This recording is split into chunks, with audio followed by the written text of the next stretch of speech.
Bueno, ya estamos, yo creo, todos. Es el final del curso también y a mí se me quedan varias sensaciones. Primero quiero presentaros, ¿no? O sea, para mí es un placer y un orgullo, es un cierre muy bonito para mí también, es con gente a la que quiero mucho, gente con la que he colaborado mucho. A Raquel Soto, que ya nos conocemos.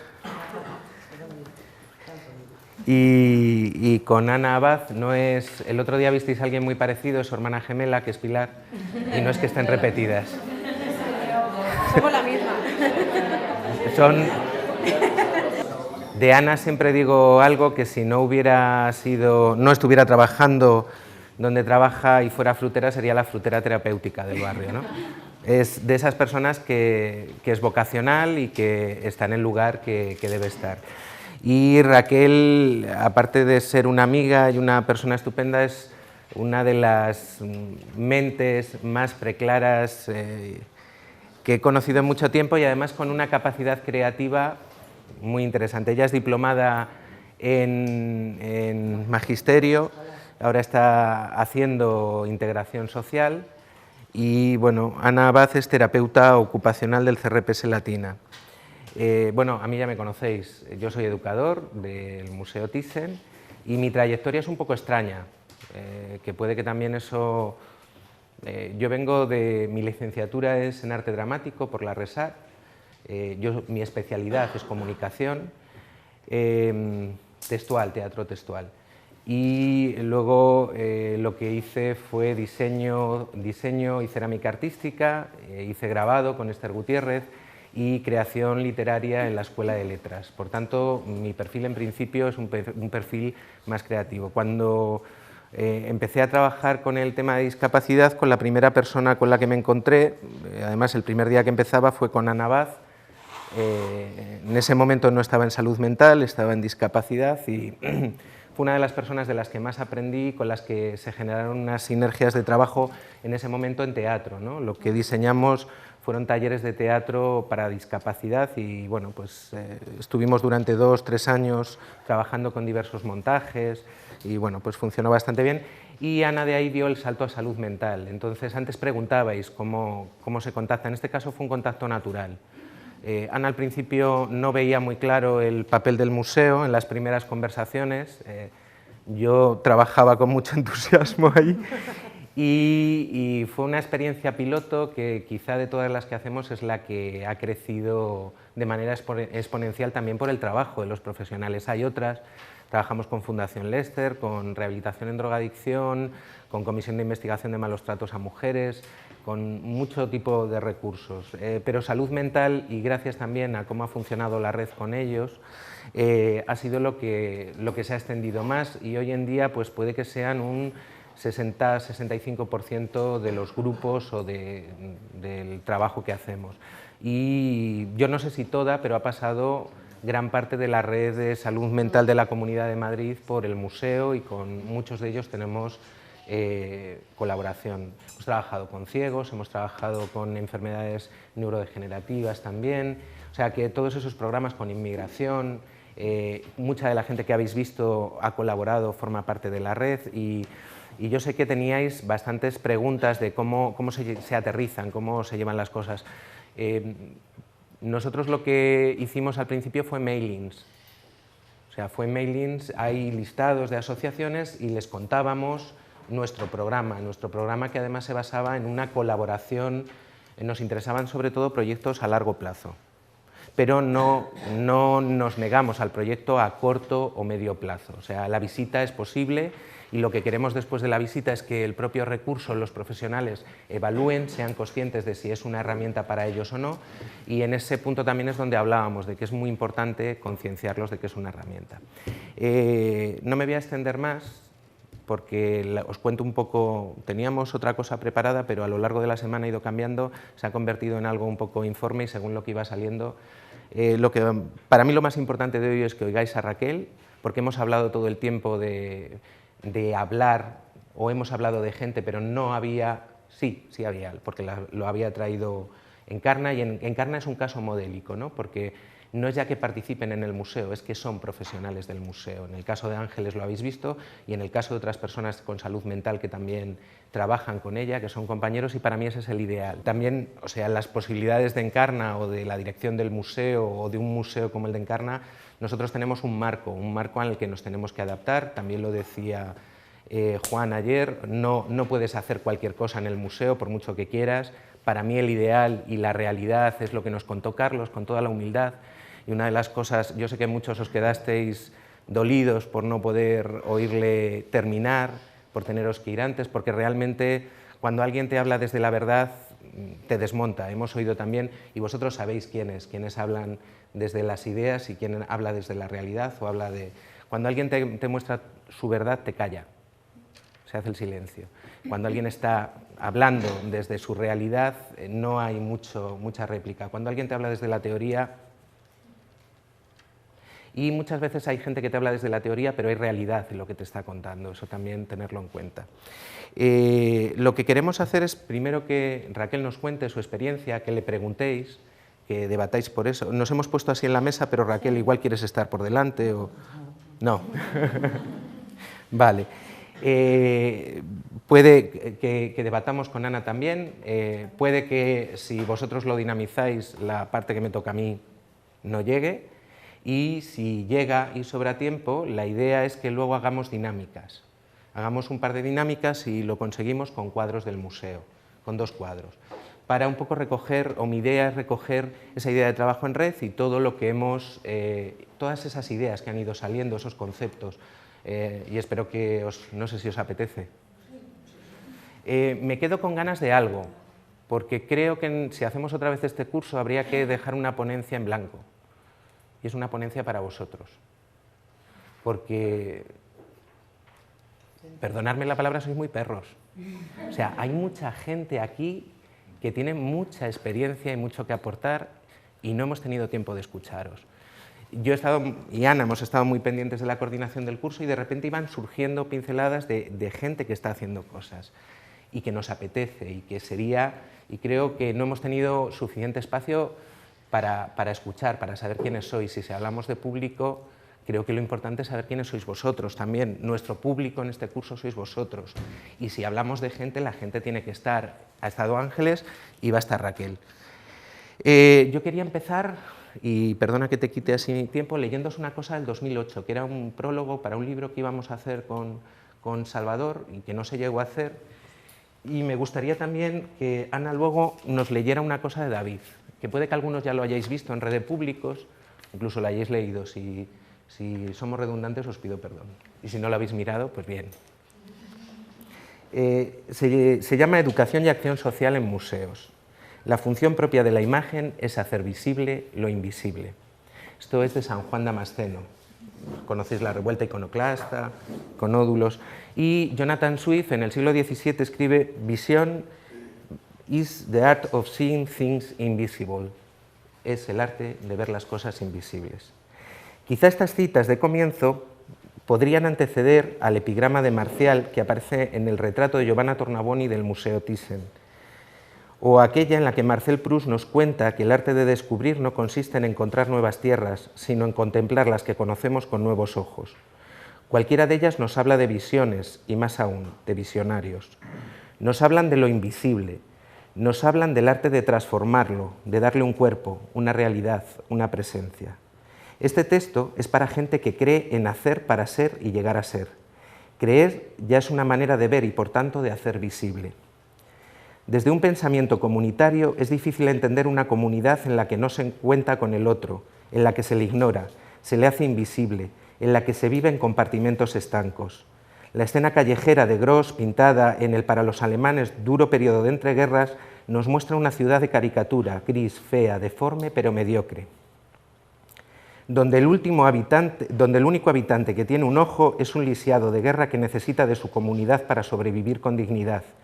Cuando uno se acerca a mirar a los paseantes que ignoran a ese hombre, descubre que están pintados sin ojos. Ese hábito de no ver al otro, de no entenderlo como parte de uno, es una metáfora perfecta para entender lo que vino luego, lo que siempre puede llegar, lo que ya está y no queremos ver. A veces se juega con la idea del arte como espejo, Quizá ahora más necesaria que nunca, o quizá solo necesaria porque es nuestro tiempo y no tenemos otro.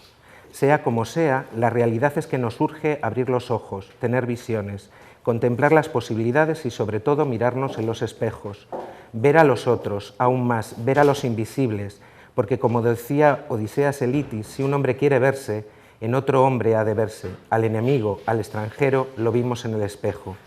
Necesitamos ser conscientes de que el arte está hecho por personas y está hecho para otras personas, que el arte, y claro ejemplo de ello son el teatro, la literatura, la música, solo vive en presencia de un espectador atento, de un espectador que reflexiona, esa es la acción del espectador, o de un artista que actúa, esa es la reflexión del artista, que se ve a sí mismo a través de la huella de otro ser humano. Mientras no hay espectador, mientras no hay otro ser humano, las obras son un desierto esperando lluvia, pura posibilidad pero en latencia. A veces, tener un sistema de cobertura social amplio y desarrollado se puede convertir de manera lamentable en la mejor garantía para tranquilizar la conciencia de gran parte de la sociedad que lo posee.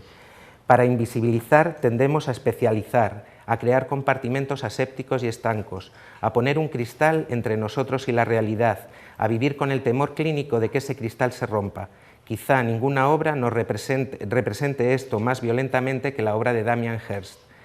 A veces es difícil para los profesionales y más para la gente con la que trabajan extraer su actividad de este ámbito clínico y no digamos ya reconectarlo a lo comunitario. Por otro lado, el arte y los espacios donde habita, como los museos, son tratados cada vez más como un producto, como un espectáculo en el que lo que preocupa es el número de visitantes.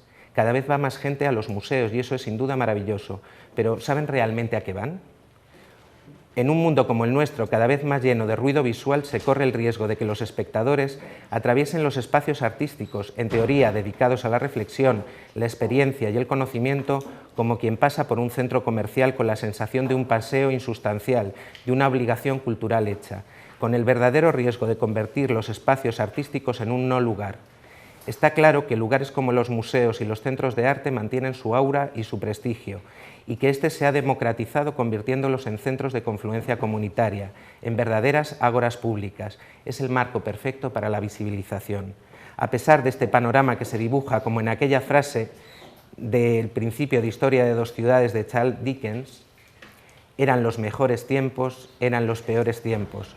Estamos en un momento lleno de oportunidades si abrimos los ojos, si miramos por encima de la valla lo que está haciendo el de al lado, si somos conscientes de que él puede poner lo que yo necesito y viceversa. Para mí esa es la idea del trabajo en red. Y creo que recoge muchas de las ideas que se han estado exponiendo por aquí. Así que, Raquel, ahora te dejo con ellos y como yo luego sé que no van a escuchar más. Bueno, yo voy a contar mi experiencia. Yo ahora, pensándolo desde la lejanía, siempre he estado un poco... Tengo esquizofrenia, paranoide, pero siempre he estado un poco enferma por lo que me pasó. Pero la crisis me vino a los 24 años, cuando empezaba a trabajar. Ya el magisterio ya empezaba a estar regular, lo saqué, pero bueno, luego hice las prácticas, me cogieron, empecé a trabajar, vi que no servía para mucho porque hay que tener mucha alegría. Yo ya estaba en crisis y con niños pequeños y tal, y entonces lo dejé y me hice unos cursos de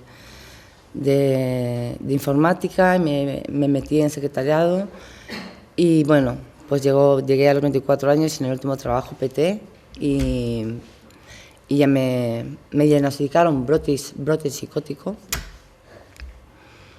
que yo no sabía lo que era. Yo lo único que sabía es que estaba mal porque mi cabeza no funcionaba, estaba totalmente todo el rato pensando y no la controlaba y sabía que estaba mal. Pedí a mi madre que llamara al psiquiatra, que me llevara al psiquiatra porque algo fallaba, sabía que era, pero no sabía qué era. Me dijeron brote psicótico como si me hubieran dicho cualquier cosa. Para mí no era nada. Yo solo sé que lo único que quería era curarme, o sea, que me diera algo para curarme. Y estuve desde los 24 años, quiero que entendáis esto, desde los 24 años hasta los 40, encerrada en casa. O sea, terminé el trabajo, porque lo terminé, porque se cerró la empresa, pero estuve desde los 24 años hasta los 40. Son 16 años. Quiero que entendáis que es lo que es para pensar, lo que es, no sé, tomarse un helado un día, de una semana, de un mes, de un año, de 16 años y no poder tomártelo porque estás encerrada. O sea, 16 años encerrada en casa, mirando a un punto de la pared en blanco, sin moverte. Lo único que salía era para ir al psiquiatra y para ir a ver a Belén, enfermera psiquiátrica, y cada vez que iba a ver a Belén me decía, Raquel, tienes que meterte en un centro. Yo le decía, no. Y cada vez que decía, Raquel, digo, no. Estuve así 16 años. Luego me entré en una depresión muy grande porque veía que no salía, y yo no hacía más que dar vueltas a mi problema y no salía, y ya me entró una depresión muy grande. Me cambió la medicación, yo creo que fue eso, porque me puso un antidepresivo, y ya cuando pues un día me preguntó, Raquel, tienes que entrar en un centro, pues le dije, vale, y ya enseguida lo movió todo rápidamente por si me echaba para atrás, y lo movió todo rápidamente y entré en el centro de Ana, en CRPS. Estuve un año solo con Gema, mi psicóloga, intentando ella comprenderme, yo comprenderla, o sea, intentando crear un vínculo, que es lo esencial, y haciéndome ella ver la realidad, o sea, lo que era en realidad la realidad. Un año entero me tiré con ella. Después de ese año ya entré con Patricia, mi tutora, que es integradora social, pero sobre todo entré con Ana, que Ana empecé a ir, que yo ni me lo mencionaban porque veían que no estaba. Cuando yo empecé a moverme un poquito con la gente y tal, me dijeron, ¿quieres venirte al Thyssen a una visita? Ana, digo, vale. Entonces fui, conocí a Alberto, me pareció genial, hablé y todo, o sea, bueno, me cogió Alberto por banda, bueno, ya ves por qué me cogiste por banda, pues me pusiste a caldo, pero bueno, no sé. Entonces, desde ese día, no sé, eso de preguntárselo a Ana y a Alberto, debieron ver algo, lo que sea, porque entré no como voluntaria, pero, o sea, entré como voluntaria, pero voluntaria desde mi enfermedad, no sé si me explico, no como voluntaria en mi enfermedad. Entré con Alberto, gracias a Ana, que fue la que me lo propuso, y Alberto, que lo pidieron de hablar y eso, no sé por qué, me lo propusieron, yo entré, y entonces estuve con grupos de exclusión, realmente, o sea, como yo. Entonces, imaginaros lo que es estar 16 años encerrada y tener que estar dando ánimos a gente que está en exclusión también. Yo, que no había hablado en 16 años, intentando dar ánimos, y yo que me encontraba con un asco, por no decir otra cosa. Entonces, pues, o sea, fue bonito, pero fue muy duro para mí, y fue realmente lo que me sacó, porque me hizo hablar y me hizo expresarme, me hizo salir, me hizo moverme. O sea, ya el simple hecho, o sea, no ya, el Thyssen es no ver cuadros ni, o sea, es eso, ¿no? Y entenderlo, porque Alberto te hace entenderlos. Para mí fue, o sea, el voluntariado fue simplemente el hecho de coger el metro. Que a mí las crisis me empezaron a dar en el metro, o sea, entrar en el metro y cogerlo yo sola, e irme a ver a Alberto y a los grupos, y coger el metro simplemente. Eso para mí fue un logro total, o sea, y cogerlo sola. Y además, fijaros lo que ha cambiado en 16 años el metro. O sea, es que me encontraba todo esto que es. Pero, o sea, fue un cambio total. Alberto lo que hace, me ha enseñado, me enseñó, porque a mí, a pesar de que me puso caldo, pero me enseñó, yo me quedé fascinada con el primer día, porque me enseñó lo que es ver un cuadro. O sea, no decir, qué bonito es, qué feo es, no, ver un cuadro. O sea, tiene la habilidad de preguntarte de tal manera que te hace ver el cuadro, te hace ver lo que piensa el autor y luego te hace ver de qué manera te afecta a ti en la vida, porque los elige muy bien, esa es la verdad. Y entonces, ¿cómo te afecta a ti? Y entonces dices, joder, pues esto es así, pero yo lo veo así, pues eso te hace pensar y ver un cuadro, o sea, porque todos tenemos problemas, yo no digo que te los tenga yo sola, todos tenemos problemas, entonces yo quizás un añadido, pero todos tenemos problemas. Pero te hace ver y te hace pensar mucho. Y una cosa que me pasó fue porque yo ya les digo, yo era mirar a la pared y me hacía otra cosa. Que me afectó mucho, porque estuve con mujeres maltratadas, una de las veces, fueron con sus hijos, y joder, cuando estaba ahí, porque yo ahí no intervenía, estaba en observación, viendo cómo trabajaba Alberto, y es que estaban sonriendo y riéndose. Y sus hijos estaban normales, no estaban alborotados ni nada, estaban normales, como normales. Y yo diciendo, joder, yo le paso mal, pero es que ellas también. Y están riéndose y sonriendo y haciendo bromas de los hombres y de sus maridos. O sea, ¿por qué tengo yo que estar con un palo aquí? Puedo sonreír, ¿no? Puedo aprender a sonreír. Y de verdad que lo intento. Todavía me cuesta, pero ya me río. ya consigo reírme. No es cierto, pero es una de las más que me afectó. También me afectó mucho la arteriosis lateral múltiple, porque son gente que llegó, teníamos preparadas sillas, ¿te acuerdas? Teníamos preparadas sillas de ruedas para ellos y no quisieron. Y son gente que tenía la vida contada. No quisieron. No sé si sabéis, La ELA. En México son 3 años de vida. Se pueden quedar sin voz en el primero que los conoces, los ves normales, en el siguiente o han perdido la voz o han perdido la movilidad, y el tercer año ya habitualmente no vienen al museo. Sí, pero no querían coger ni las sillas, venían en taxi, decían no, ya no, y si viven de pie porque venían a disfrutar, sabiendo que lo que les esperaba, o sea, para mí fue el punto, ya os digo, el punto de decir, joder, eso tienes que salir adelante, o sea, tienes que superarte, o sea, fue un punto clave. Afandén estuvo también, es que fue todo, o sea, fue Adela, fue todo. No sé, es que fue una experiencia. Luego estaban los talleres, que ayudaba a gente, que Alberto me ayudaba, que me decía, pues ayuda a este, yo me lanzaba a ayudar a la gente. Y yo, siendo enferma, decía, joder, estoy otra vez.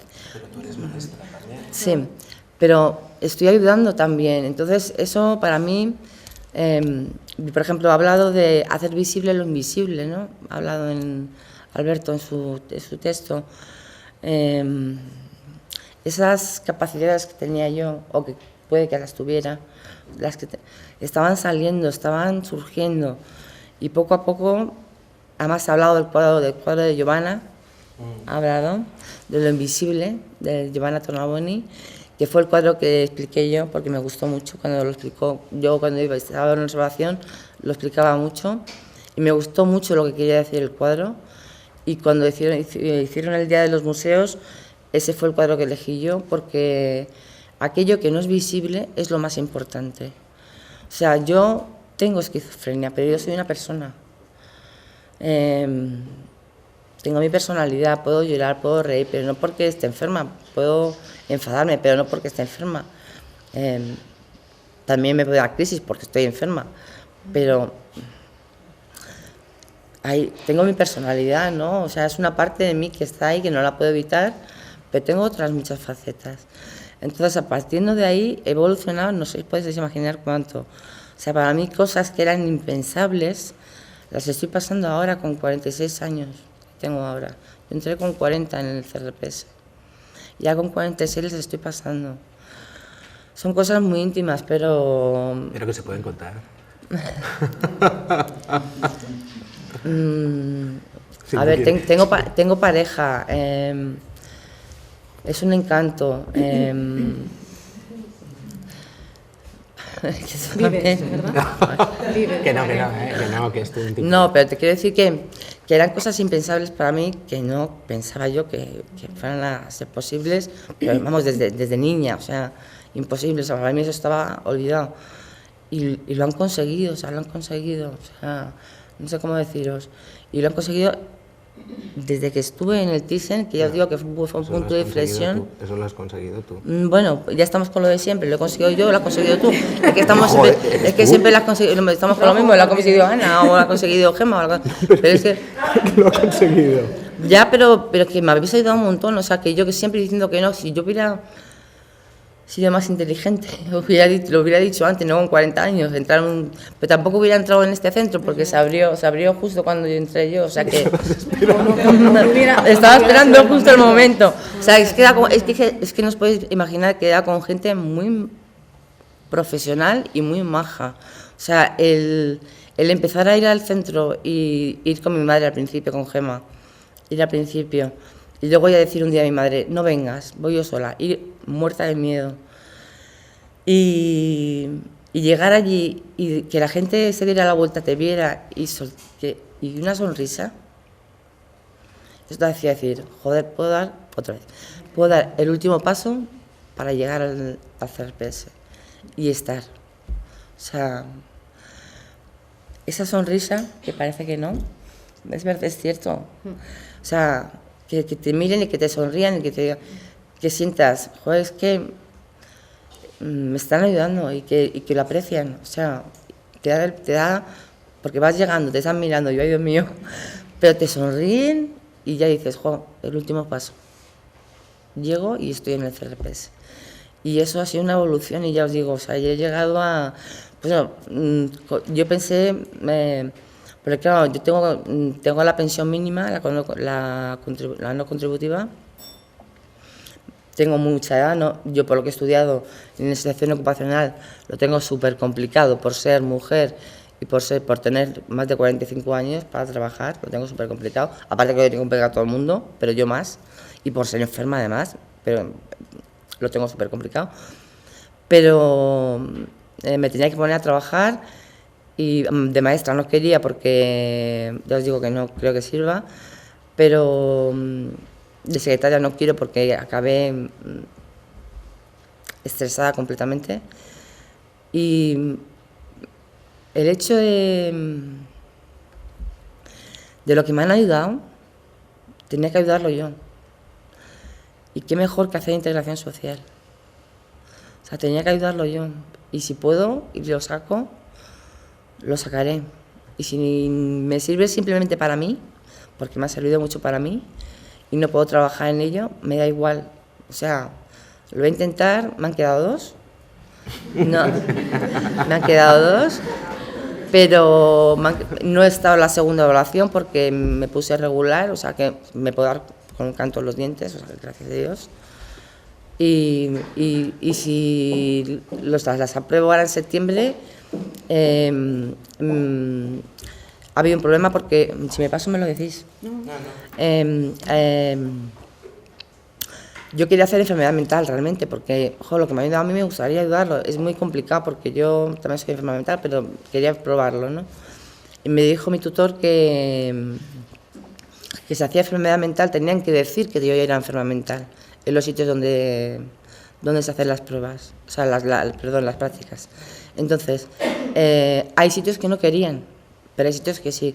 Lo que pasa que luego, como yo había faltado la segunda evaluación y tal, y no sé qué, pues me quedaban para junio y tal, pues me dijo que mucha gente quería enfermedad mental, que se habían cubierto las plazas.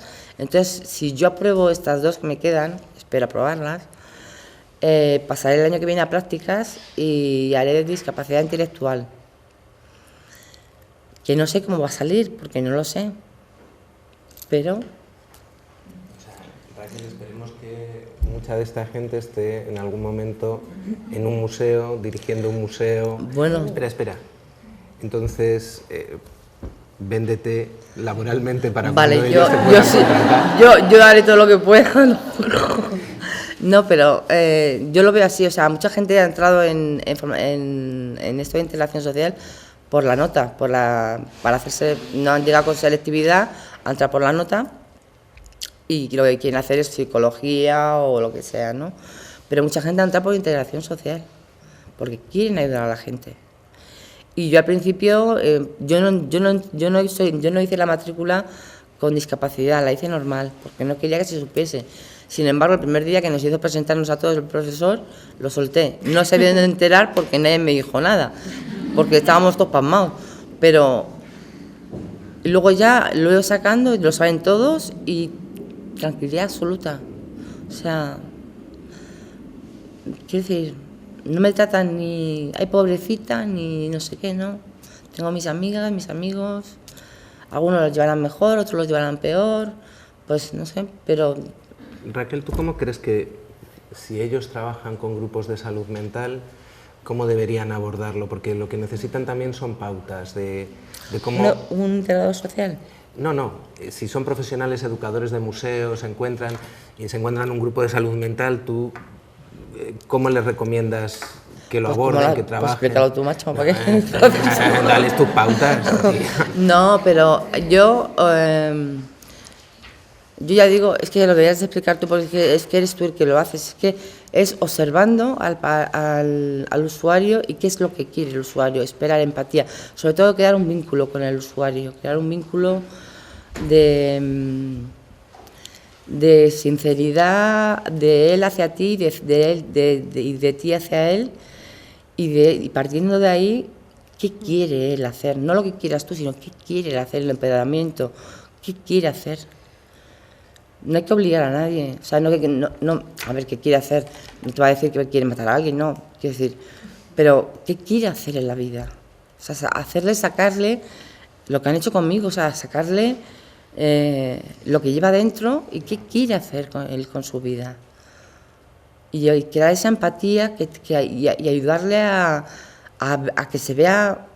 Yo no me veo normal, normal entre comillas, sí, siempre lo digo, ya sé, pero dentro de la discapacidad, porque lo llama la OMS así, o sea, discapacidad, no lo llamáis diversidad funcional, no está todavía homologado, pero dentro de la discapacidad que se pueden hacer muchas cosas y que hay que potenciar eso y crear ese vínculo para que él sea sincero, se encuentre, crea ese vínculo con esa persona, encuentre el empoderamiento, no sé, que sea receptivo con él, y de ahí, partiendo de eso, ¿qué quiere hacer? Intentar sacárselo, porque todos queremos hacer algo, no todos queremos ser enfermos. Y es muy difícil porque estamos todos pues con la enfermedad, pero joder, yo lo he encontrado y es posible. Que no os digo que vaya a trabajar, con la edad que tengo yo lo veo muy difícil, pero a mí me está sirviendo y me duele, o sea, hablamos de enfermedad mental en clase y me duele, porque es que están hablando de mí y digo, joder, es que esto me pasa a mí, pero joder, es que es así. Igual que hablan de mujeres maltratadas, de niños con exclusión, bueno, como está el país ahora, familias que se van a comer a comedores, o sea, y eso es lo que voy a vivir, y la etnia gitana, todo esto, o sea, son grupos que estamos en exclusión y hay que luchar por nosotros. No sé, creo que la mejor manera es crear el vínculo con la persona, porque es la única manera que esa persona sea sincera contigo y tú seas sincera con él. Entonces... Tratarla como persona. Sí, tratarla como persona. Sobre todo, tratarla como persona. Y no, porque eso lo hemos estado hablando ahora, que yo en integración, cuando yo dije esto, no vienen y me dicen, ¿qué tal te encuentras, Raquel? No, es que me tratan normal, no es el pobrecita, no, ¿sabes? ¿Qué tal te encuentras, Raquel? No es hacerlo así, ¿sabes? Es una más, que sí, que tiene sus limitaciones, pero yo, vamos a ver, no puedo echarme Pero yo sí he sacado un 10 en pautas, o sea, que no la ha sacado nadie. O sea, que es que, tengo esquizofrenia, pero tengo, pero no, vamos, no tengo, claro. O sea, que es verdad, que dicen, jo, que, y la gente, qué bien, y pues claro, pues qué bien, y digo, dímelo a mí me da hasta vergüenza, o sea, pero que decir, que igual que he sacado yo 10, los han sacado otros, pero que no. Bueno, y me han quedado 2, y a mucha gente le han quedado también, ¿sabes? Que no soy la única que le han quedado 2, porque que a mucha gente le han quedado 2 y 3 y más, ¿sabes? O sea que, no sé, yo ya me he acabado, pero que creo que ya os digo que es muy importante la labor que están haciendo los dos, bueno, todo el equipo, bueno, María, el Tour-Thyssen. Bueno, también hicimos el Tour-Thyssen porque vimos que para que la gente, porque claro, nos daba cosa que con lo que nos había dado a nosotros, otros centro de día, minis, CRPS y todo esto, que se metieran en el museo, en lo que es el taller. Entonces, empezamos a crear que luego se fue perfeccionando,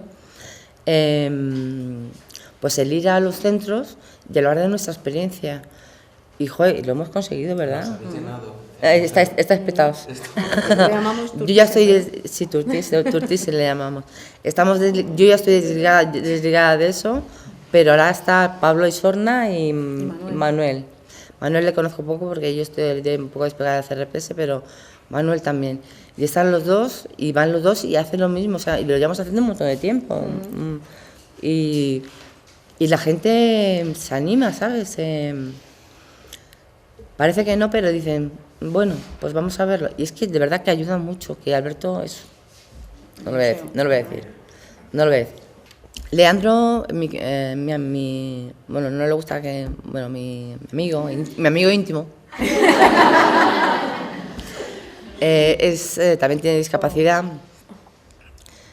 Pues quiero decir, nos cuesta mucho porque tener relaciones, porque las pastillas no os creáis que son jauja, pero no es solo sexo. O sea, todo empezó porque nos conocimos y tal en el CRPS y tal, y llevamos un año casi con los. Bueno, yo me paso el día en su casa, pero bueno. Pero la cuestión es que él me dice que no oye voces, y yo, por ejemplo, estoy con él y no estoy dándole al tarro. Entonces, aunque estemos callados, que parecemos abuelitos, que nos falta el brasero, estamos tan tranquilos. Y a lo mejor ni tenemos puesta la televisión ni nada, oyendo la radio nada más, y estamos tan callados. O sea, estamos juntos y él no oye voces, yo no estoy dándole al tarro, y estamos tan tranquilos. Y entonces eso para nosotros es la paz. Es lo mejor que nos puede pasar. Que luego surja, pues surge, ¿sabes? Pero. Y por eso os digo que yo, para mí, que esto era impensable, para mí, vamos, conocerla ha sido una maravilla. Mejor que el museo. A veces. Pero no sé, a mí me hacía pensar lo importante que es el contacto con los otros, ¿no? O sea, que hablamos mucho de metodologías, metodología es hacerle al otro sentir a gusto, ¿no? Sentirse en casa. Y si tienes miedo de la gente que tienes enfrente, no puedes hacer sentir cómodo al otro. Y cuando os digo, por ejemplo, que esta señora sería la frutera terapéutica, es porque desde que la conoces te hace sentir a gusto, te hace sentir en casa. Sí. Te sientes cómodo, no necesitas tener una máscara, no necesitas defenderte, te relajas. Y en cuanto te relajas, la gente aparece. Y cuando aparece la gente, funciona todo. No es el paternalismo, es la persona con la persona. Que sin perder, porque yo nunca he perdido de vista, que está el profesional y yo soy usuaria. Eso no se pierde de vista, pero que haya un tú a tú, un vínculo, un tú a tú, que no sea paternalista ni nada por el estilo, ¿no? Que te hablen como una persona pues normal, ¿no?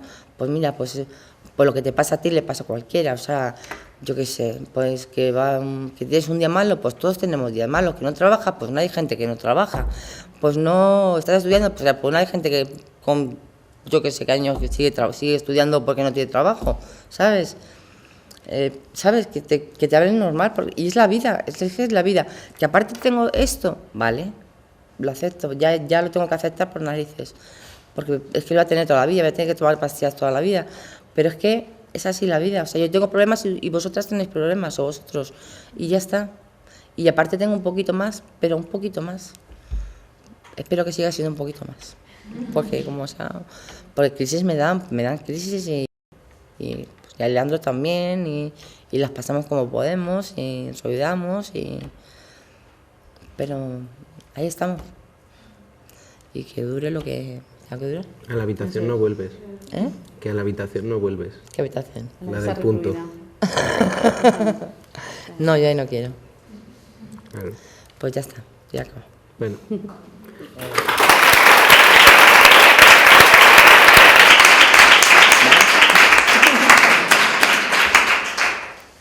Uf, ¿y cómo sigo yo? Madre mía, compañeros, compañeras.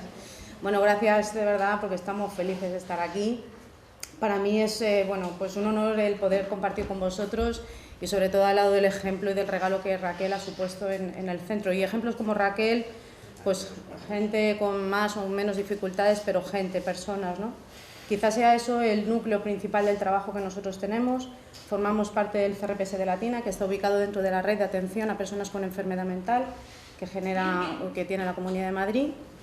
Y nuestro trabajo va dirigido un poco pues a la, digamos, recuperación, ¿no? Habéis tenido la maravilla de haber contado con Mariano Hernández, que es un crack y es una de las personas que más nos ha podido enseñar, ¿no? No solamente desde su hacer profesional, sino desde su ser. Con Mariano hemos aprendido a que hay que mirar a las personas más allá de la diversidad y que además hay que utilizar el arte, que el profesional nos tenemos que seguir vistiendo de humanidad, que esa es la raíz y desde ahí que todo se puede crear, ¿no? Y ese es el leitmotiv un poco del recurso en el que estoy y que tengo la suerte de trabajar. Quizás nuestro lema sea el creer para crear, algo muy sencillo y que solamente cambia en una de las palabras, ¿no? En una de las letras.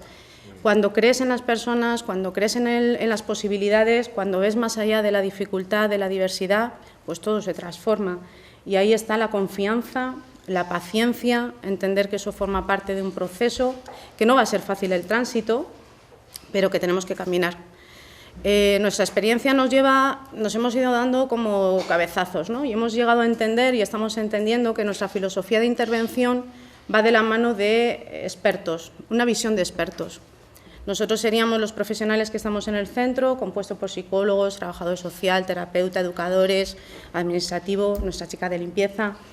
Formamos parte de, cada uno desde nuestra área de competencia, el poder posibilitar o el poder ayudar, pero caminamos al lado de las personas que son expertas de su vida, porque nadie como mejor, y habéis escuchado a Raquel, sabe lo que piensa y sabe lo que siente. Nosotros jamás podríamos estar en una posición de paternalismo o autoritarismo en la indicación de Raquel tienes que hacer tal cosa si no entendemos el para qué y hacia dónde nos dirigimos, ¿no? Con lo cual nuestro tránsito iríamos de la mano, como subiendo una montaña juntos, desde el experto de su vida frente al experto teórico. Ahí nos hemos ido, el camino para eso no es sencillo tampoco para el profesional, ¿no? Porque de alguna manera debe tener la humildad necesaria para reconocer que las personas que vienen al recurso son un regalo, y un regalo en donde nosotros, desde nuestra posición teórica, debemos acompañar este proceso, ¿no? Y si no entendemos eso, no estamos ayudando en nada. Posiblemente, si no lo entendemos así, la persona se pueda comportar de otra manera, más llevada por una, quizás, deshabilidad social, para que no le demos más la brasa, pero ¿en qué medida eso se generaliza en su vida diaria? Pues seguramente en nada, ¿no? Las personas cuando nos llegan a nuestros recursos, si algo han tenido, ha sido una ruptura en su narrativa vital como la que hemos podido tener cualquiera de nosotros. Y a partir de ahí se trata de esa labor de reconstrucción, de volver a co-crear, de volver a crear y a creer en la persona. Pues esa es un poco la idea fundamental de la que parte nuestro nuestro recurso, y es como ver a la persona y ese es el faro hacia donde nos tenemos que dirigir, ¿no? Entonces, desde la colaboración de todos los que formamos parte de esos expertos teóricos, pensamos sobre la persona, hacemos un poco, bueno, hacia dónde nos podríamos dirigir con ella y a partir de ahí vamos diseñando un poco el proceso de recuperación. Le queremos llamar así porque es un proceso de recuperación y de volver a crear, no tanto de rehabilitar, que parece que nos acerca más a un aspecto más biomecánico, biomédico, ¿no? Sino a recuperar y a recuperar la ilusión, la esperanza, el amor, el trabajo, ¿no? Todos los roles hacia donde nosotros nos queremos desempeñar en nuestra vida diaria. Y ahí hemos tenido la suerte de encontrarnos con el museo y con el Museo Thyssen y con toda la facilidad y las puertas abiertas que nos han facilitado desde Ana Moreno, que ha creído en nosotros desde el principio, que ha sido un empuje fundamental y visibilizado más en la práctica cotidiana con Alberto, ¿no? Con María, que hemos tenido la suerte de trabajar también con ella, y en general con todos los miembros de que forman parte del Museo Thyssen. Para nosotros el museo supone una herramienta terapéutica, no lo utilizamos como un fin, sino como un medio. Cada persona que participa dentro del proyecto con el museo, le hemos llamado así, proyecto de capacitación y empoderamiento a través del arte, porque es lo que hacemos, tratar de empoderar, tratar de facilitar, tratar de capacitar, y cómo lo hacemos a través del arte. Mariano, en algunas de sus charlas, nos acerca a que la dimensión del arte trabaja otras esferas de la persona que desde un plano más cognitivo, desde un plano más de laboratorio, quizás no podríamos llegar nunca, por más que intentáramos, ¿no? Para eso el profesional se tiene que arriesgar. Tenemos que quizás coger palos que puedan ser un poco... bueno, el profesional sale del sota, caballo y rey que puede conocer, ¿no? El profesional también se arriesga, pero es un camino virgen hacia la utopía, hacia donde vamos a ir llegando, ¿no? Y eso es un poco la idea que vamos trabajando con el museo. Esa posibilidad de la herramienta terapéutica que poco a poco vamos incrementando en desafío para las personas participantes. Cada uno de los participantes en el museo tiene su propio proceso de recuperación con el museo, de manera que con determinada persona utilizamos una estrategia, con determinada otra y demás, ¿vale? Os quería acercar la narrativa de David, que es otra de los compañeros nuestros, ¿verdad, sí, Raquel? David López. David es una persona encantadora, también con una dificultad en su narrativa vital, y por sus dificultades a la hora de la interacción social y demás no podía hacer el mismo uso del museo que Raquel en su momento inició de manera más presencial. Y pensamos en otras posibilidades que desde su casa pudieran dar lugar a ese proceso de recuperación, Bueno, ¿no? en el caso de David, lo que descubrimos a través de lo que os vamos a leer ahora, que era un ejercicio que Ana le pidió, es que tiene un talento excepcional, en bruto, pero excepcional. O sea, es un artista. Es un poeta, pero... Y es alguien con una cabeza prodigiosa. Y alguien a quien le pedimos que escribiera sobre los cuadros. Esperamos que en algún momento lo podáis tener en el kiosco digital para que leáis sus visiones. A mí, lo que escribe David de los cuadros muchas veces me interesa más que la ficha de catálogo. Sí. Veo el cuadro más a través de su visión que a través de la ficha. De hecho, nos sirvió para el museo, nos sirvió para David para poder rescatarle, ¿no?, de ese cuadro de aislamiento y de reclusión en el que estaba sometido prácticamente, ¿no?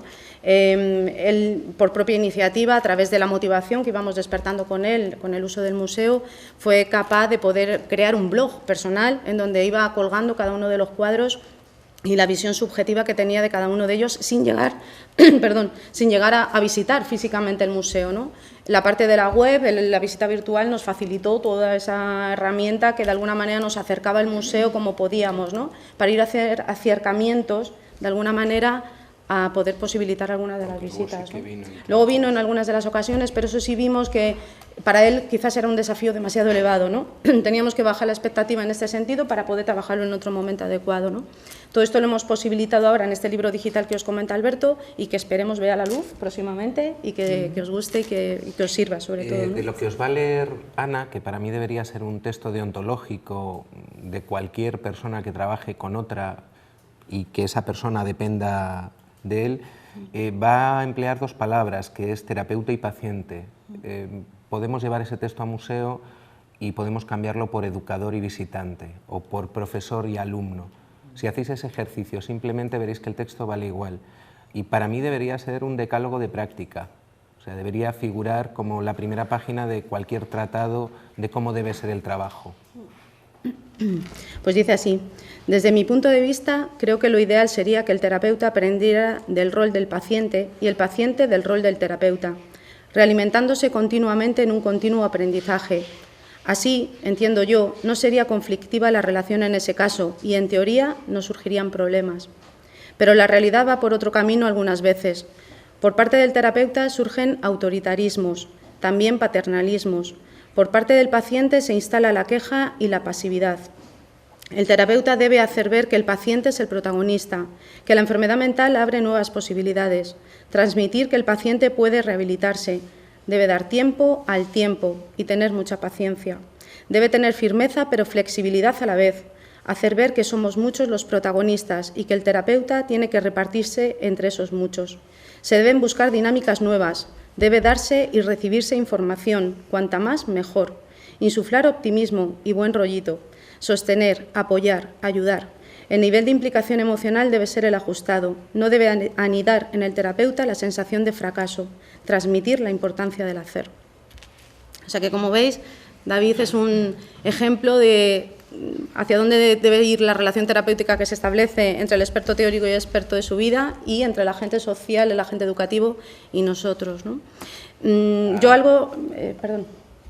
Iba a comentaros algo que me parece fundamental y que yo creo que es una de las labores que quizás más enriquece nuestro proyecto de capacitación, y es la coordinación que tenemos exclusiva también con los agentes sociales y los agentes educativos. Nosotros sin ellos no somos nada, pero ellos también sin nosotros no lo son. Es decir, la coordinación debe ser totalmente fluida para poder generar eficacia y eficiencia en los procesos de recuperación de las personas participantes. La actividad no es inocua, la actividad genera cambio y eso tiene que ir súper afinado, determinado, valorado en cada momento, y ahí las orejas de vosotros son las más fundamentales. Nosotros os podemos decir, pues con fulanito, con menganito, oye, mira, y por aquí tenemos casos en donde gracias a la gente que supone Alberto han conseguido hasta abrazar. José María, ¿no? En 3 años nosotros no hemos podido abrazar a una persona en donde está hierática, absolutamente rígida, y no os podéis imaginar hasta qué punto, ¿no? Gracias al museo y la posibilidad de esa exploración que hemos ido haciendo con él y con la figura que Alberto supone en este caso, hemos estado posibilitando hasta eso, ¿no? Quiero deciros con eso que las posibilidades del museo son tan infinitas. Y de trabajo en red con otras entidades. Eso es, ¿no? Y de ahí la inclusión, incluso nosotros en nuestro centro trabajamos mucho hacia la visibilización, o tratamos, en la lucha contra estigma, contra el autoestigma, con la conciencia social. Lo hacemos desde lo micro a lo macro, involucrando a familias para también que vayan cambiando la mirada gracias al museo, y con los propios vecinos y vecinas que forman parte de nuestro distrito para ir aumentando, ¿no? Quizás con el proyecto de capacitación a través del museo nos vamos abriendo posibilidades que parece no acabarse en ningún momento, porque, claro, todo lo que sea crear y creer en las personas, pues imaginaros, ¿no?, la cantidad de inimitable, ¿no?, que podría ser. Hacia la utopía, compañeros y compañeras, no perdáis la esperanza, porque suponéis un agente importantísimo. Si nosotros, sin vuestra colaboración, los centros no tendrían ningún sentido. Porque no podemos crear guetos, lo natural no es que la persona venga a un CRPS, eso no es lo natural. Lo natural es que la persona vaya a un museo, a una biblioteca, a un curso, vaya a un instituto, trabaje, se enamore, eso es lo natural. No es lo natural el CRPS. El CRPS tiene que ser un tránsito, y un tránsito acompañado en esa inclusión comunitaria, y donde desde el museo se tienen que abrir puertas, y vuestro papel es absolutamente fundamental. Así que yo os doy las gracias en nombre del museo, porque el museo para nosotros ha supuesto tal cambio, tan bestial, tan de abrir esperanza para las personas que participan, que os quiero transmitir esa misma esperanza, que tiréis para adelante a pesar de las dificultades, y que os apoyéis también en los agentes terapéuticos que podemos suponer. Muchas gracias, compañeros, compañeras.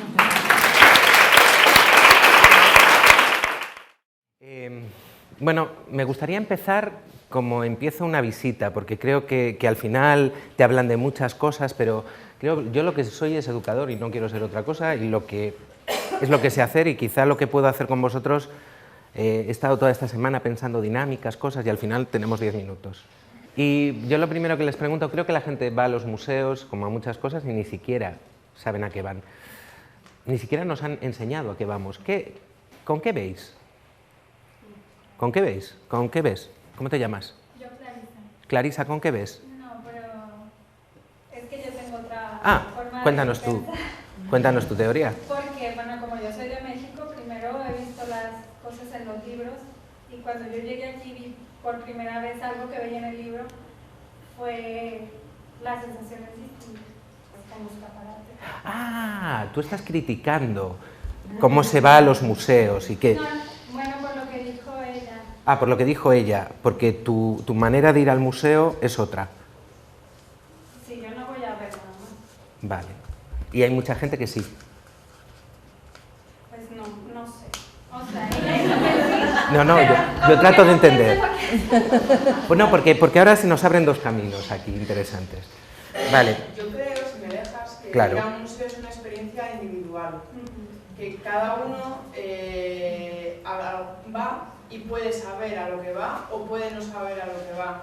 Pero es que cuando entra por la puerta se le abre un mundo de posibilidades y ahí ocurrirá algo que potencialmente te puede transformar. Yo cuando voy a un museo no es algo igual. No es algo igual. Yo me acuerdo, yo tuve en octavo de GB una profesora de historia que nos explicó muchísimo todas las obras de arte, luego encima lo hicimos en expresión plástica y visual, y cuando yo tuve la oportunidad de ver en directo Las señoritas de Aviñón, por ejemplo, mi experiencia cambió totalmente. ¿Tu nombre es? Irene. Irene. Jo, me mola lo que dices. Además, yo cuando voy a la peluquería tampoco salgo igual. Irene, entonces, ¿deberíamos educar a que la gente fuera al museo de manera individual? ¿A que le pasara eso? No necesariamente. Vale. ¿Y al museo solo se puede ir solo? Y cuando no vas solo al museo, espera un momento, cuando no vas solo al museo, ¿a qué vas? ¿Os dais cuenta que acabamos de generar una falla? Estamos hablando de inclusión y hemos generado una falla donde hemos dejado a la mitad de la gente fuera. Nosotros somos unos espectadores que entendemos cómo funciona el museo y vamos a algo más, y hay un montón de gente. Y de repente, ¿de qué estamos hablando en todo este curso? De inclusión. Espera. Y si estamos hablando de inclusión, y si de repente yo tengo una visión, estamos hablando de lo que nos decía Raquel, de ponernos al nivel, de tratar al otro como un igual, y de repente yo ya tengo, y no lo digo por ti, que estoy seguro que no, o sea, te lo digo por mí, porque yo cuando empecé a trabajar era así, yo mis pellas del instituto las hacía en el Prado, yo era así de friki, en el Prado, entonces era gratuito y yo me iba, y yo tenía un museo, yo cuando me decían enséñame el Prado, decía no, porque además yo tenía la sensación de que había un museo que era solo mío, y que eran los cuadros, mis citas imprescindibles, y que no era transmisible a otro. Y lo que estaba haciendo era generar un escalón. A mí, desde mi trabajo ahora, eso no me interesa. Y lo que quiero, y es verdad que hay una experiencia, y esa experiencia estética que es muy complicado tener solo. O sea, es muy complicado tener en grupo. O la ves. Yo, sin embargo, te puedo hablar, Ana, perdona que te estoy tapando, te puede hablar Ana de Fátima. Yo muero cada vez que oigo hablar a Fátima de un cuadro. Y Ana la ha oído también. O sea, yo no he oído hablar a nadie como a Fátima de los cuadros. Y es de las personas a las que yo quiero oír, con las que quiero ser oreja, de su visión. Yo iba a algo mucho más sencillo, pero me interesa que estemos hablando de esto. O sea, si nosotros tenemos un concepto de nosotros y de los otros, ya estamos generando barreras. Estamos generando un ellos-nosotros. Y eso, si queréis hacer este tipo de trabajo, no interesa. Si el discurso va desde el ellos-nosotros, si nosotros somos la figura jerárquica y de poder y ellos son los pobrecitos a los que les vamos a llevar la iluminación, cuidado. Yo tenía un profesor de teatro que nos contaba que habían ido a la selva amazónica a llevarle la cultura a los indígenas. Y cuando llegaron al poblado les empezaron a tirar flechas, a apedrear, y ellos les intentaban explicar que no eran misioneros religiosos. No, a los indígenas les daba igual. Eres extranjero, vienes... Y es desde dónde vas a tratar al otro. Yo os preguntaba por algo mucho más sencillo, pero veo que el curso ya os está dando... Es con qué veis. Si yo soy de metáfora simple. ¿Con qué veis? ¿Cómo te llamas? Carmen, gracias. ¿Con qué? ¿Estáis todos de acuerdo? Vale, ya ha rendido. ¿Por qué no estáis de acuerdo? Y lo siguiente que yo haría con un grupo es preguntarles, ¿dormís? ¿Dormís? Y si dormís, ¿tenéis los ojos abiertos o cerrados? ¿Y cuando tenéis los ojos cerrados seguís viendo cosas? Vale, pues entonces todo lo que habéis dicho vosotros es cierto. No vemos con los ojos. ¿Desde dónde vemos? Cuidado los que habéis dicho la emoción. Yo solo he tenido un grupo de entrada que me dijera eso, era rehabilitación en drogadicción, y entendí por qué habían vivido lo que habían vivido. Porque ¿desde dónde van por la vida? Completamente abierto. Y si vas completamente abierto, lo más fácil es que la vida te las dé todas en el mismo sitio. Lo habitual que dice la gente, ¿sabéis lo que es? Desde la mente. Y la visión es una construcción intelectual, porque no ves dos imágenes, no están al revés, no hay un grupo. Va. Otra cosa, a veces, romper esquemas funciona. Siempre que rompáis el esquema del visitante, con vosotros no va a ser tan fácil. ¿Por qué? Porque sois universitarios, licenciados. Pero a veces la metáfora simple, cuando hablamos de lectura fácil, no es simplificar el contenido, es hacerlo entendible.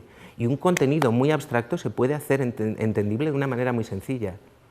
Y yo lo aprendí en el instituto con un profesor que entró un día en clase y nos hizo esto. Y nos preguntó, ¿qué he hecho? Y yo pensaba hasta entonces que los profesores estaban para joderme la infancia. Y ese día me cambió. ¿Qué había hecho? ¿Qué diríais vosotros? Ahora ya, como estáis aquí, ¡ah! ¿Qué había hecho? Eso dije yo, pero además, como yo era adolescente, me lo ponía así, giraba y decía, pues mover la mano. Y entonces este nos dijo, son dos ecuaciones que dibujan una parábola en el espacio. Se llama matemáticas. Cada vez que hago esto, son huesos, músculos y tendones haciendo un movimiento, se llama ciencias naturales. Cada vez que hago esto es una fuerza y una contrafuerza. Y lo dijo Newton, y es física. Y cada vez que hago esto, si soy bailarín, estoy rompiendo una serie de planos infinitos en el espacio, como si el espacio fueran un montón de papeles y yo, al mover el brazo, los estuviera rompiendo. ¿Cuál de todas esas propuestas es cierta? ¿Y cuál es falsa? No habéis entendido nada. Y lo habéis entendido todo. ¿Cuál es cierta? Ah, ya dudáis, ¿eh? ¿Cuál es cierta? ¿Eh? Lo habéis dicho bien al principio, no tengáis miedo. Pero ¿por qué no os fiáis de vuestro criterio? ¿Cuál es cierta? Todas, ¿no? ¿Y cuál es falsa? Todas. ¿Y cómo puede ser que todo sea falso y todo sea cierto a la vez? Porque somos personas. Porque tú tienes razón en lo que dices, porque tú tienes razón en lo que dices y porque yo tengo razón. Y nos empeñamos y nos han educado para que las cosas son blancas o la puerta está abierta o está, apruebas o suspendes. Y eso se llama pensamiento digital. ¿Sabéis quién piensa en ceros y unos? Sois ordenadores, sois máquinas. Pues lo que nos convierte en personas es la analogía. Es que nuestro pensamiento se hace por porcentajes. Y cerrar un momento los ojos. Cerrarlos. Que los cierres. Vale. La palabra es coche. Quiero que lo veáis. ¿Lo veis? Un modelo menos caro. El que queráis. Abrid los ojos. Vale. ¿De qué color era tu coche? Rojo. ¿Y el tuyo? Verde. ¿Y el tuyo? Blanco. ¿Y el tuyo? Plateado, como la pluma. ¿El tuyo? El mío, rojo. Rojo. El mío, dorado. Vale. El estímulo era el mismo para todos. Y en cuanto habéis oído esa palabra, ¿qué ha aparecido en vuestra cabeza? ¿Una qué? ¿Y cómo llamamos convertir eso en verbo? Imagen convertido en verbo, ¿qué es? Y para eso que usamos nuestra... ¿De qué está lleno el museo? De imágenes. ¿De qué está llena vuestra cabeza? El museo y la mente de cada uno de los visitantes es lo mismo. Una mente es un museo. La única diferencia es que los objetos que hay en el museo se han plasmado. Y desde ese punto de partida en el que estábamos, en que todo es cierto y todo es falso, ¿de qué dependen las cosas? ¿Del punto de qué? Vale. Pensar en una cosa como la perspectiva monofocal. Desde el siglo XV hasta el siglo XX, ¿cuántas maneras de mirar la realidad había? Y yo no estoy en un punto de vista. ¿Dónde vivo? ¿Cuál es la forma geométrica en la que vivo? ¿En una qué? Que es facilito, si metéis un ratón lo vais a ver. ¿Cuál es mi entorno? Es un ciclo, una esfera. Vale, pensar, ¿cuántos grados tiene un círculo? Pues multiplicar 360 por 360 y solo estamos fuera. Pensar en la realidad interna. ¿Cuántos puntos de vista tiene la realidad? Y de repente, durante tantos siglos, se le estaba diciendo a la gente que de cuántas maneras se podía mirar todo. De una. Y vosotros habéis estudiado historia del arte. ¿Cómo se llama esa figura geométrica que es la perspectiva monofocal? ¿Pirámide qué? ¿Cómo son las sociedades en Europa desde el siglo XV hasta el siglo XIX? Son pirámides. Los sistemas visuales son sistemas de pensamiento. ¿Y quién le va a dar la patada a eso? El cubismo. ¿Y qué va a pasar a principios del siglo XX?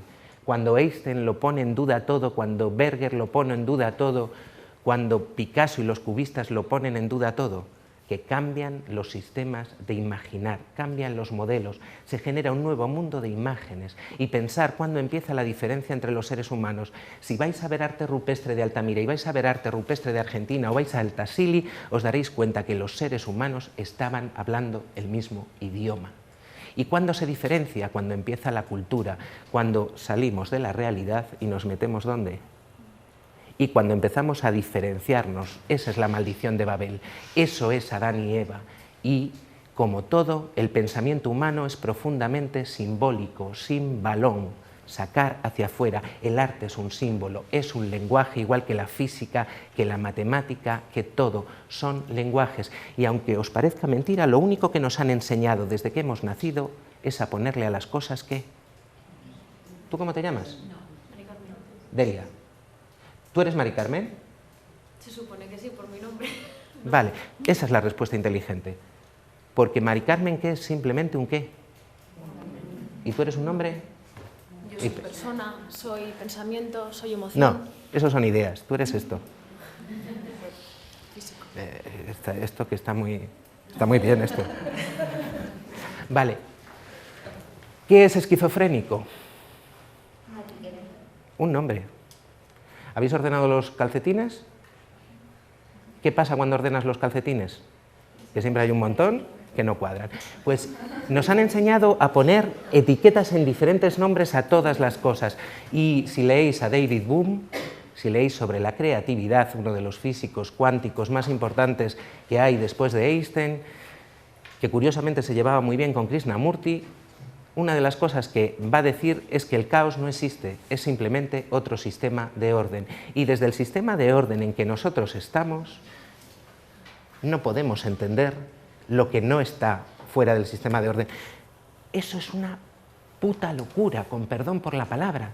De repente hay alguien que se le ocurrió algo que no había visto nadie. Y cuando alguien cambia su punto de vista, ¿qué hace la realidad? Todo cambia. Necesitamos visionarios si queremos salvar el mundo. Y no hay que salvar el mundo, simplemente a veces hay que mejorarlo. Y a veces mejorarlo simplemente es que cada uno haga lo que en coherencia tiene que hacer. Ya está, o sea, no hay mucho más. Y para eso vale el museo, porque el museo va desde el siglo XIII hasta el siglo XX y son prácticamente el nuestro. Otros tienen muchas más cosas, pero el nuestro son 700 años de maneras de mirar la realidad. 700 voces, 1000 voces diferentes, 1000 visiones, 1000 maneras de entender. Y ese es un museo, me pedíais objetivos, el museo es tolerancia.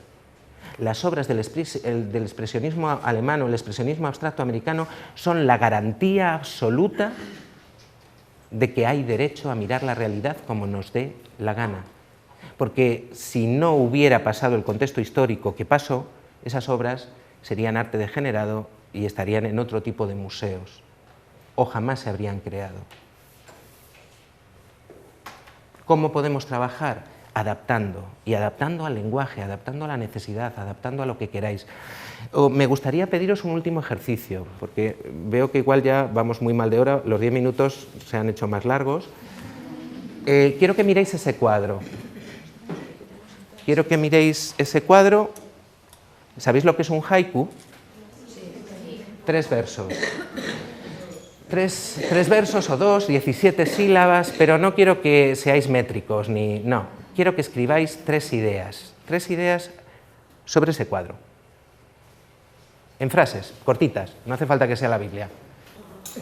Pues no lo podemos hacer. Vale, simplemente os cuento lo que era. Os cuento lo que era. El ejercicio es algo que hacemos con bachillerato. Y es una experiencia con danza y con poesía. Lo que os habría pedido luego, habríamos leído lo que habéis escrito, habríamos tratado de entender desde dónde lo habéis escrito, si es descriptivo, si es creativo, si es desde dónde estáis trabajando. Muchas gracias. Y luego lo que habríamos hecho es un gran círculo, para que cada uno habríamos leído primero, segundo, tercero, primero, segundo, tercero, habríamos hecho un poema colectivo. Serían todos los diferentes puntos de vista. Y esos diferentes puntos de vista, aunque os parezca increíble, generan un poema, y generan un poema que, sorprendentemente, casi siempre suena bien. Desde esos puntos de vista, ¿de qué estamos hablando a través de una creación poética? Y lo alucinante es que lo entienden hasta los chavales de 6 años.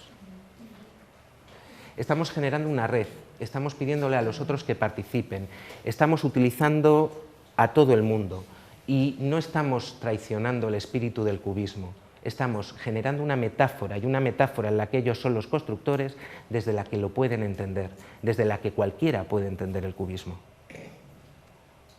Por eso os digo, lectura fácil no es hacer un texto, no, es entender cómo se puede simplificar lo complejo. Y nuestro trabajo como mediadores es encontrar las estrategias, como comunicadores, es encontrar las estrategias para que los otros puedan acceder a esa información. Muchísimas gracias y perdonad el retraso.